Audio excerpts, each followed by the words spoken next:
Malam mulai turun ketika aku tengah menyiapkan makan malam untuk suamiku, Adi. Pernikahan kami baru berjalan 2 minggu, dan aku masih menikmati peran sebagai istri baru. Aku dan Adi masih dalam fase bulan madu, merayakan setiap momen kebersamaan kami dengan penuh cinta dan kehangatan. Namun, suara bel pintu tiba-tiba memecah keheningan. Aku sedikit terkejut. Siapa yang datang malam-malam begini? Dengan langkah ragu, aku menuju pintu dan membukanya. Di hadapanku berdiri seorang pria muda dengan wajah tampan dan senyum ramah. "Selamat malam, Mbak. Ini rumah Mas Adi, kan?" Tanyanya sopan. Aku mengerutkan kening. "Iya, benar. Maaf, Anda siapa?" Lelaki itu malah tersenyum santai. "Coba telepon Mas Adi, Mbak. Dia pasti tahu siapa saya." Aku sedikit kesal dengan sikapnya yang seolah menguji kesabaranku. Tapi daripada berdebat dengan orang asing, aku memilih menelepon Adi. "Mas, ini ada tamu. Dia tahu namaku, tapi aku nggak kenal dia." "Siapa ya?" Tanyaku dengan nada curiga. "Oh, kalau namanya Dika, dia temanku. Waktu aku dinas luar kota, aku sempat menginap di rumahnya seminggu." Jawab Adi di seberang telepon. Aku mendesah lega dan melirik lelaki di depan pintu. "Nama Mas siapa?" Tanyaku lebih ramah. "Dika, Mbak," jawabnya. Jadi benar, aku membuka pintu lebih lebar. "Silakan masuk, Mas Dika." Dika melangkah masuk dengan santai. Aku masih merasa sedikit canggung menerima tamu yang tiba-tiba tanpa pemberitahuan. Aku hanya berharap dia tidak lama-lama di sini. Tak lama, Adi pulang. Begitu melihat Dika, dia langsung tersenyum lebar dan menepuk bahu pria itu. "Dika, wah lama nggak ketemu," seru Adi antusias. "Mas Adi, akhirnya kita ketemu lagi," jawab Dika tak kalah semangat. Aku melihat mereka berbincang akrab, mengenang masa-masa ketika mereka masih sering bertemu. Aku memilih untuk mundur perlahan, memberi mereka ruang untuk berbicara. Namun aku dikejutkan oleh permintaan Adi. "Sayang, Dika akan menginap di sini beberapa hari. Dia baru datang dari luar pulau dan belum sempat cari tempat tinggal," kata Adi santai. Aku terdiam sejenak.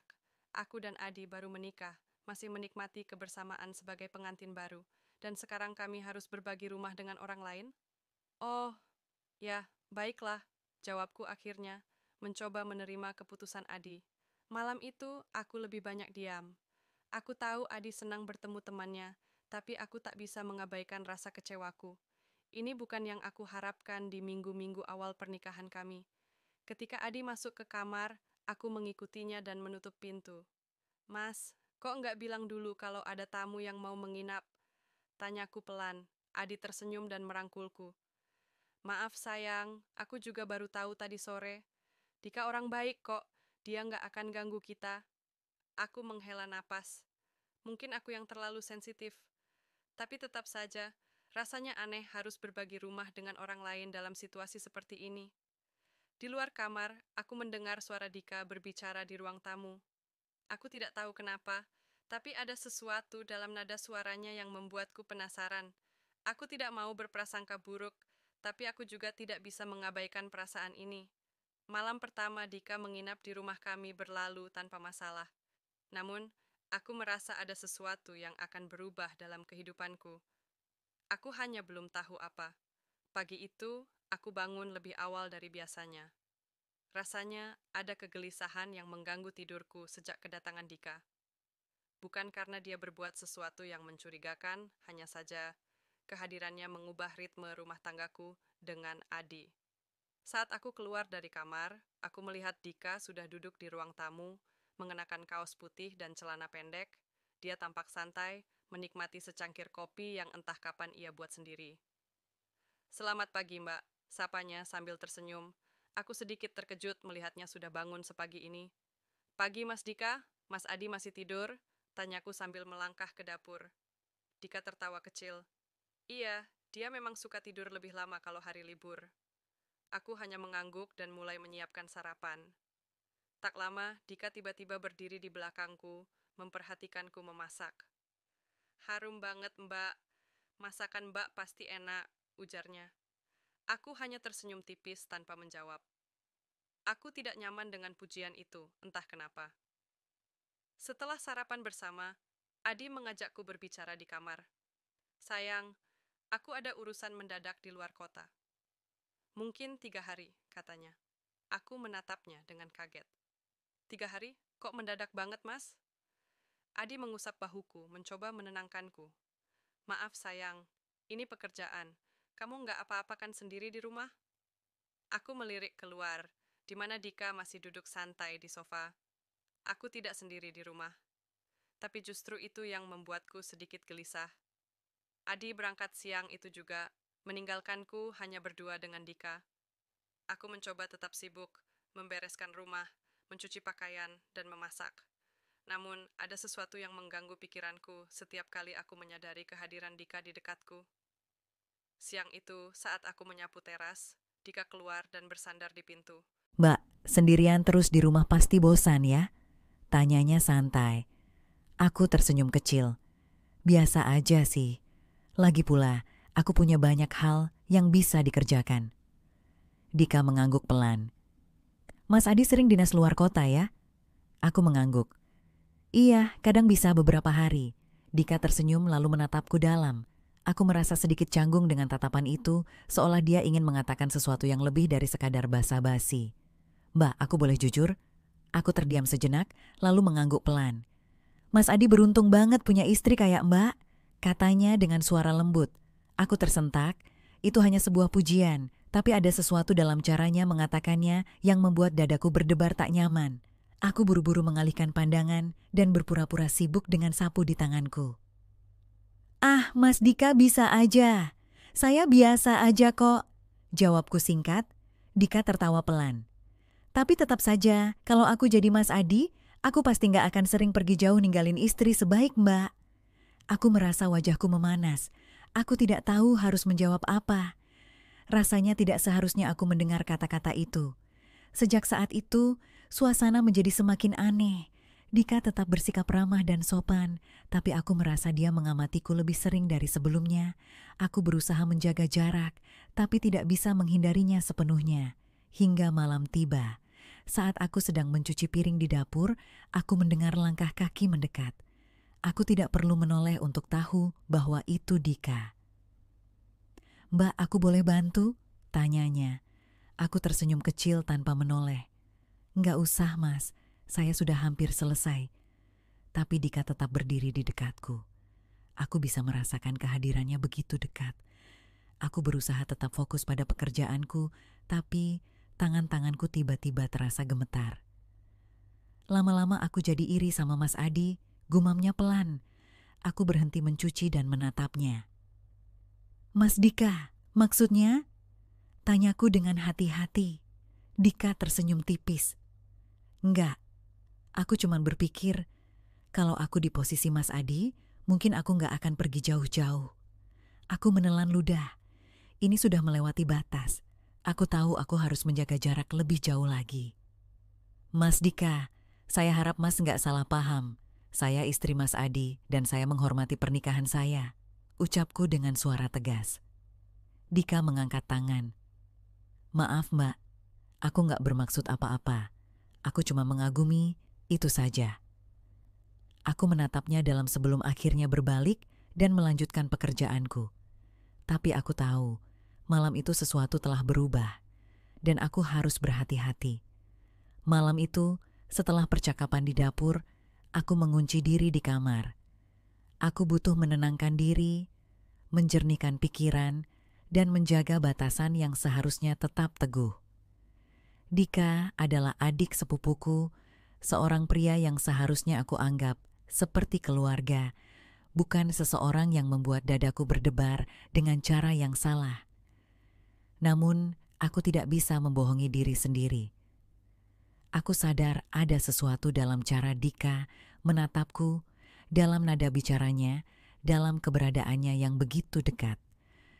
Sesuatu yang seharusnya tidak boleh tumbuh, sesuatu yang seharusnya aku tolak sejak awal.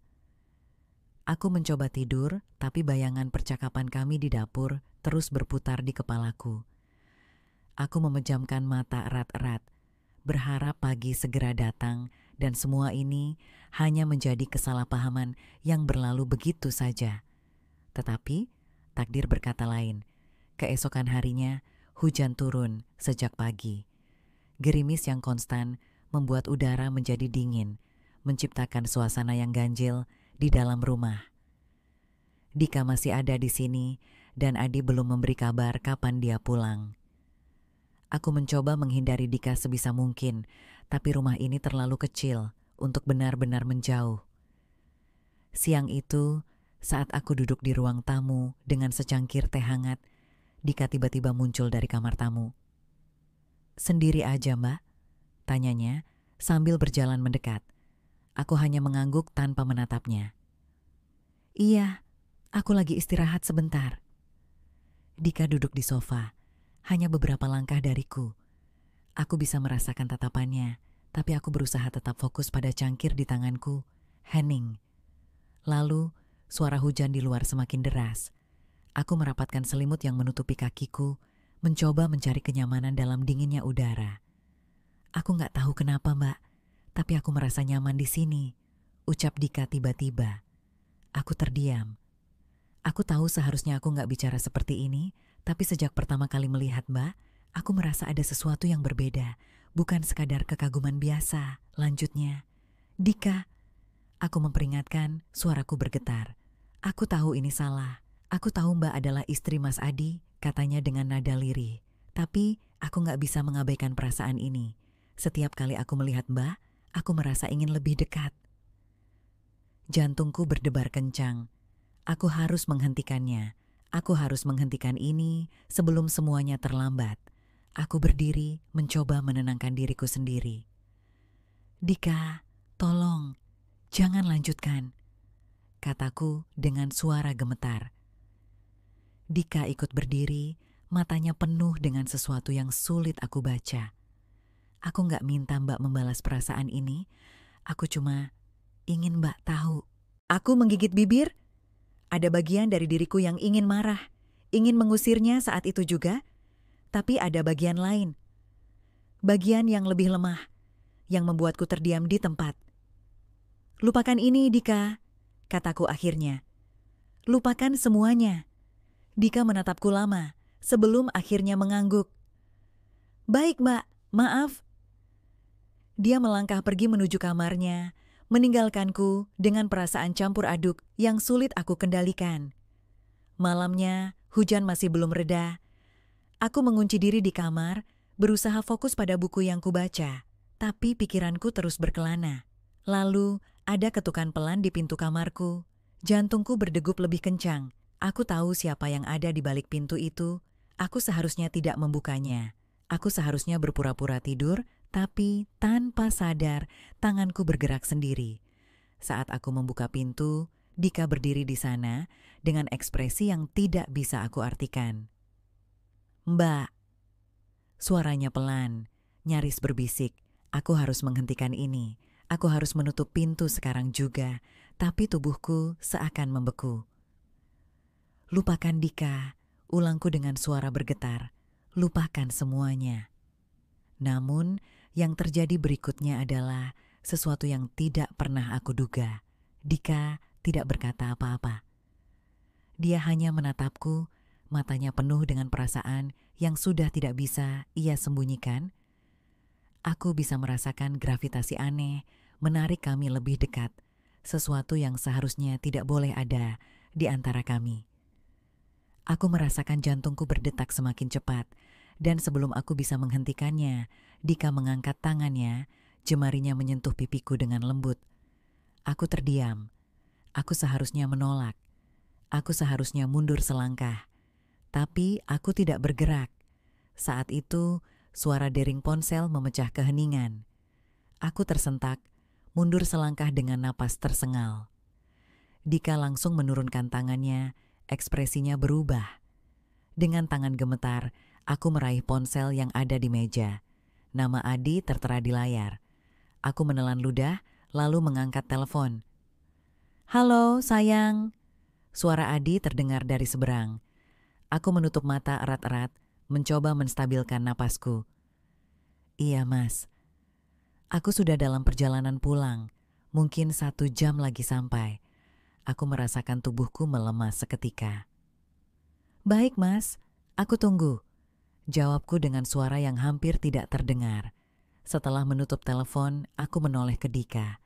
Dia masih berdiri di tempatnya, ekspresinya sulit ditebak. "Kamu harus pergi," ucapku lirih. Dika menatapku lama sebelum akhirnya mengangguk pelan. "Baik, Mbak." Dia melangkah mundur, lalu berbalik menuju kamarnya.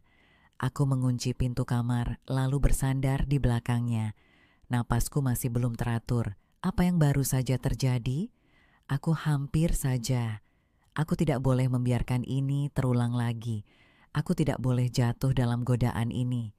1 jam lagi, Adi akan sampai di rumah. Aku harus memastikan semuanya kembali seperti semula, atau setidaknya berpura-pura bahwa semuanya masih baik-baik saja. Aku berdiri di depan cermin, menatap bayanganku sendiri. Wajahku pucat, mata penuh kegelisahan. Aku mencoba menarik napas dalam, menenangkan detak jantung yang belum kembali normal sejak percakapan dengan Dika tadi. Adi akan segera tiba. Aku harus menghapus jejak apapun yang bisa mengundang kecurigaan. Aku harus memastikan semuanya tampak seperti biasa, seolah tak pernah ada momen penuh ketegangan beberapa menit yang lalu. Aku berjalan keluar kamar dan melangkah ke ruang tamu. Dika sudah ada di sana, duduk di sofa dengan ekspresi kosong. Ketika dia menyadari kehadiranku, dia hanya menatap sekilas, lalu kembali menunduk, hening. Hanya suara hujan yang masih turun di luar, semakin meleburkan kebingungan yang ada di dalam kepalaku. "Dika," panggilku, suaraku pelan. Dia menoleh tapi tidak berkata apa-apa. "Kamu akan pergi besok pagi, kan?" Dika mengangguk pelan. "Iya, Mbak, aku janji ini yang terakhir." Aku menelan ludah. Aku tahu ini yang terbaik. Aku tahu ini satu-satunya cara agar semua tetap berjalan sebagaimana mestinya. Tapi kenapa rasanya begitu sulit? Sebelum aku bisa mengatakan apa-apa lagi, suara mesin mobil terdengar di luar. Adi sudah sampai. Aku segera melangkah ke pintu, menarik napas panjang sebelum membukanya. Wajah Adi yang lelah menyambutku, tapi senyumnya tetap hangat seperti biasa. "Sayang," sapanya sambil masuk dan merentangkan tangannya. Aku melangkah mendekat, membiarkan tubuhku tenggelam dalam pelukannya. Pelukan yang selama ini terasa begitu biasa, kini terasa berbeda. "Aku kangen," bisiknya. Aku mencoba tersenyum, meski di dalam dadaku masih ada perasaan yang belum sepenuhnya hilang. "Aku juga, Mas." Dika berdiri dari sofa dan menghampiri kami. "Mas Adi," sapanya. Adi melepas pelukannya dariku dan menatap Dika dengan senyum ramah. "Dika, wah sudah lama kita nggak ketemu. Gimana kabarnya?" "Baik, Mas," jawab Dika. Suaranya terdengar datar. "Aku cuma mampir sebentar, besok pagi aku pulang." Adi menepuk bahunya. "Sayang banget kamu nggak bisa lama-lama di sini, tapi senang bisa ketemu lagi. Kita harus ngobrol nanti." Dika hanya tersenyum tipis sebelum mundur perlahan. "Aku capek, Mas. Kayaknya mau istirahat dulu." Tanpa menunggu jawaban, Dika berbalik dan berjalan ke kamar tamu. Aku menatap punggungnya yang perlahan menghilang di balik pintu, lalu menunduk, berusaha mengendalikan segala perasaan yang berputar di dadaku. Adi meraih tanganku, membawaku kembali ke dalam rumah. Dia mulai bercerita tentang pekerjaannya, tentang perjalanan yang melelahkan, tentang hal-hal yang biasa kami bicarakan. Tapi aku merasa terputus dari semua itu. Aku hanya menjawab seperlunya, sesekali mengangguk, berusaha menyembunyikan kebingungan dalam pikiranku. Malam itu, aku berbaring di tempat tidur di samping Adi, menatap langit-langit kamar. Di luar, hujan sudah berhenti. Suara tetesan air yang jatuh dari atap terdengar pelan, seolah menandai akhir dari badai yang telah berlalu. Besok, Dika akan pergi, dan aku harus melanjutkan hidupku seperti sebelumnya. Tapi apakah aku bisa benar-benar melupakan semua yang telah terjadi? Keesokan paginya, aku berdiri di depan pintu, menatap Dika yang sudah bersiap pergi. Adi masih tertidur. tak menyadari perpisahan ini. Dika menatapku lama sebelum akhirnya berkata, "Mbak, aku gak akan kembali ke sini lagi." Aku mengangguk. Mungkin memang seharusnya begitu. Dia tersenyum samar. Aku gak akan lupa sama Mbak. Aku menggigit bibir. Dika, kita gak seharusnya begini. Dia menarik napas dalam, lalu menunduk. Aku tahu. Tanpa berkata lebih banyak, Dika berbalik dan melangkah pergi. Aku menatap punggungnya, merasa ada sesuatu yang ikut pergi bersamanya, sesuatu yang tak bisa aku jelaskan dengan kata-kata. Saat pintu tertutup dan hanya keheningan yang tersisa, aku sadar satu hal. Aku telah melewati batas, meskipun aku tak benar-benar melangkah melewatinya. Aku telah berdiri di tepi jurang, melihat ke bawah, dan hampir saja terjatuh. Tapi aku masih punya kesempatan untuk mundur. Aku kembali ke dalam rumah, melangkah menuju kamar, di mana Adi masih tertidur dengan damai. Aku duduk di tepi ranjang, menatap wajahnya yang tenang, lalu menggenggam tangannya perlahan. Aku telah membuat keputusan. Aku akan melanjutkan hidupku tanpa menoleh ke belakang. Terima kasih sudah menonton video ini. Jangan lupa like, komen, dan subscribe sehingga kamu tidak ketinggalan update terbaru. Sampai jumpa.